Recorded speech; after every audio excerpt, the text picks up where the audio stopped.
നാം ചെയ്യുന്ന കർമ്മത്തിൻ്റെ ഫലമാണ് നമ്മളുടെ അനുഭവം. എന്നെ പഠിപ്പിച്ച എൻ്റെ മതം, മതമെന്നാൽ സംസ്കാരം എന്നർത്ഥം. കർമ്മമാണ് പ്രാധാന്യം, കർമ്മത്തിന് മാത്രമാണ് പ്രാധാന്യം.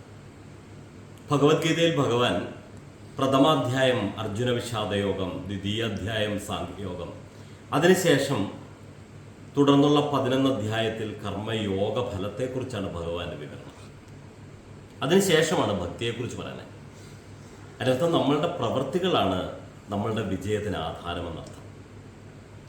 പലപ്പോഴും നാം ചെയ്യുന്ന പ്രവൃത്തികൾ പലപ്പോഴും പരാജയപ്പെടാറുണ്ട്. ഭഗവാന്റെ വാചകമനുസരിച്ച് നാം ചെയ്യുന്ന എല്ലാ കർമ്മങ്ങളും ഭഗവത് സേവയായി ചെയ്യൂ, അതിലാണ് നിനക്ക് ഫലമുണ്ടാകുന്നത്.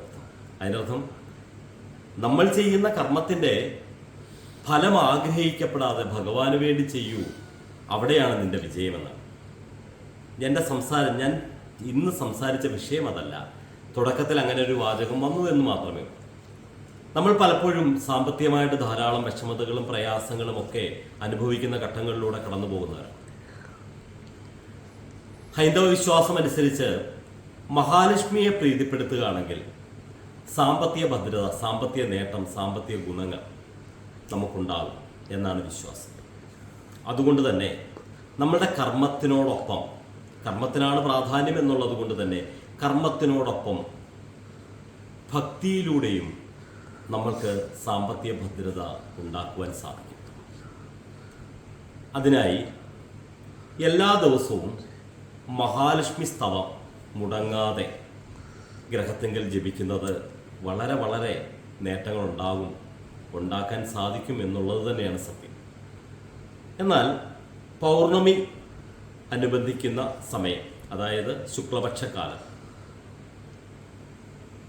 അമാവാസിക്ക് ശേഷം വരുന്ന പ്രഥമ മുതൽ പൗർണമി വരെയുള്ള ദിവസം മുടങ്ങാതെ 11 തവണ വീതം മഹാലക്ഷ്മി സ്തവം ജപിക്കുകയാണ് എങ്കിൽ തീർച്ചയായിട്ടും നമ്മൾക്ക് സാമ്പത്തിക അനുകൂലാവസ്ഥകൾ, നമ്മൾ ചെയ്യുന്ന കർമ്മത്തിൻ്റെ ഫലം അനുഭവിക്കുവാനുള്ള യോഗഫലം, സാമ്പത്തികമായിട്ടുള്ള അനുഭവ യോഗം ഉണ്ടാകാൻ തീർച്ചയായിട്ടും നിങ്ങളെ അതിന് സഹായിക്കപ്പെടും.